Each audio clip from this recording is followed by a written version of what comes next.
Le titre de ce livre, Le christianisme paganisé. Nous sommes présentement à la 25e partie de ce livre. Je répète, nous sommes à la 25e partie de ce livre. Il est écrit par le bien-aimé frère Franck Paola. Nous sommes au chapitre 4, suite. Il est grand temps de nous réveiller, nous les chrétiens, au fait que nous ne sommes pas bibliques ou spirituels en acceptant et en supportant des bâtiments d'église. John Newton a correctement dit que celui qui adore sous un clocher ne condamne pas celui qui adore sous une cheminée. Je souhaite ajouter une question à cette citation. Quelle autorité biblique ou historique a un chrétien de se rassembler sous un clocher?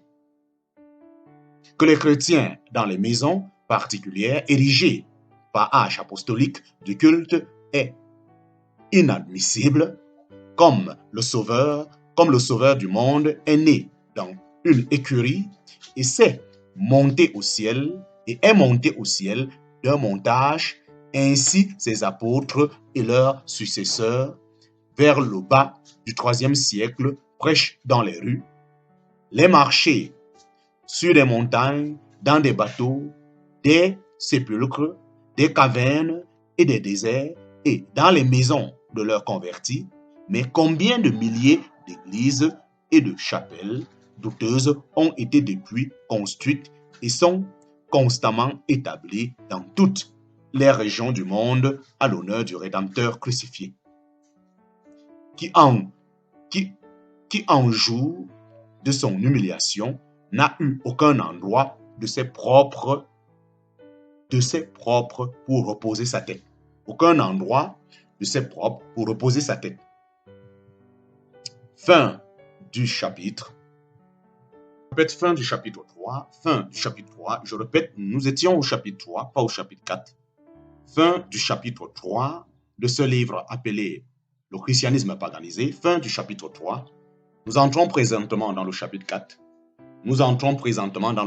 4.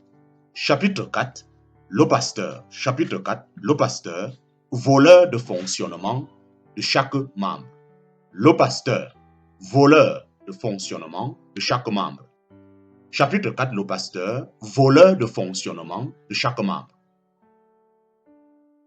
C'est une tendance universelle dans la religion chrétienne, comme dans beaucoup d'autres religions, de donner une interprétation théologique aux institutions qui se sont développées graduellement sur une période au nom de la pratique et d'intégrer cette interprétation dans les périodes primitives et d'enfance de ces institutions, les rattachant à un âge où en fait personne n'avait imaginé qu'il aurait eu une telle signification. Richard Hanson. Le pasteur. Il est la figure fondamentale de la foi protestante. Il est le chef, le cuisinier et le lave-vaisselle du christianisme moderne. Le pasteur domine à ce point dans les esprits de la plupart des chrétiens. Il est plus reconnu, plus fortement admiré et plus fortement approuvé que Jésus-Christ lui-même. Amen. C'est très vrai.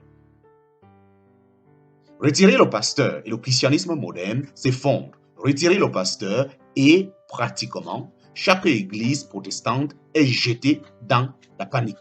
Enlever le pasteur et le protestantisme comme nous le connaissons meurt. Le pasteur est le point focal, le fondement principal et la pièce maîtresse de l'église moderne. Il est l'incarnation du christianisme protestant. Mais voici l'ironie profonde. Il n'y a pas un seul verset dans tout le Nouveau Testament qui supporte l'existence du pasteur moderne. Il n'existe simplement pas dans l'Église primitive. En parenthèse, notez que j'emploie le terme pasteur dans tout ce chapitre. Pour dépeindre le titre et le rôle du pasteur moderne, je ne parle pas des individus spécifiques qui remplissent ce rôle.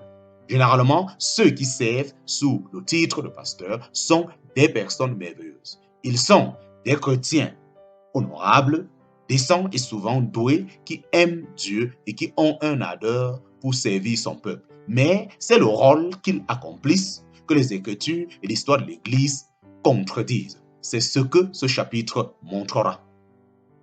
Le pasteur est dans la Bible. Le pasteur est dans la Bible. Vrai?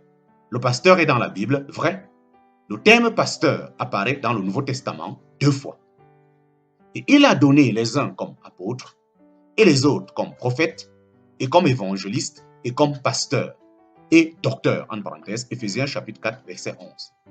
Les observations suivantes doivent être faites au sujet de ce texte.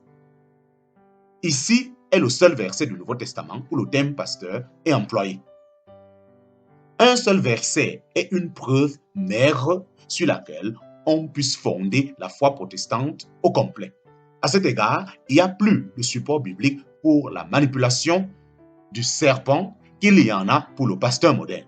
En parenthèse, Marc chapitre 16, verset 18 et Actes chapitre 28, verset 3. Mentionne 6 mentionne tous les deux les manipulations des serpents, ainsi la manipulation de serpent l'emporte à 2 versets contre 1. Le terme est employé dans le pluriel, c'est pasteur, ce qui est significatif. Quels que puissent être ces pasteurs, ils sont pluriels dans l'Église, non singuliers. En conséquence, il n'y a aucun support biblique pour la pratique de sola pastora, en parenthèse, pasteur unique. Pasteur traduit le terme grec poémen.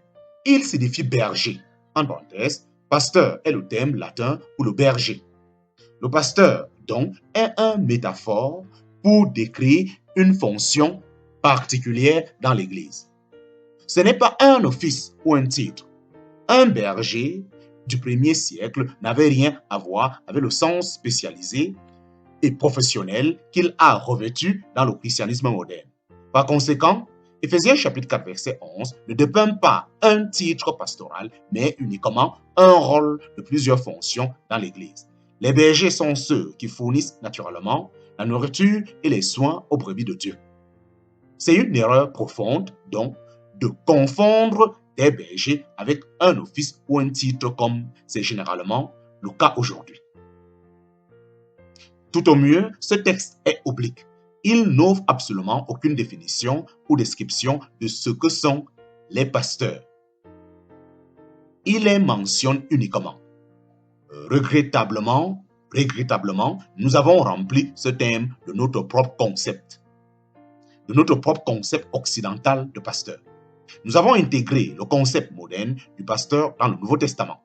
Jamais dans l'imagination d'un homme ayant des hallucinations ne verrait un chrétien du 1er siècle imaginer l'office pastoral moderne.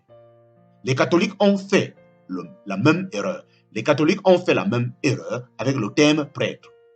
Vous trouvez le terme prêtre employé 3 fois dans le Nouveau Testament pour se rapporter à un croyant.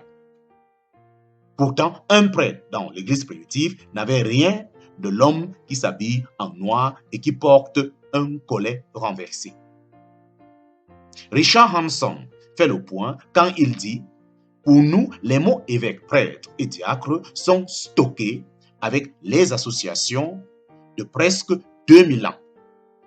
Pour les gens qui les ont employés la première fois, les titres de ces fonctions peuvent avoir signifié un peu plus que des inspecteurs, des hommes plus âgés et des aides. C'est quand la signification théologique peut convenable à commencer à leur être attachée que la déformation du concept du ministère chrétien a commencé. Dans mes livres Rethinking de Winskin et Who is Your Covering, je prouve que les bergers du 1er siècle étaient des anciens locaux, en parenthèse, presbytères, et des surveillants de l'Église, et leur fonction était complètement en désaccord avec le rôle pastoral moderne. D'où est-il venu?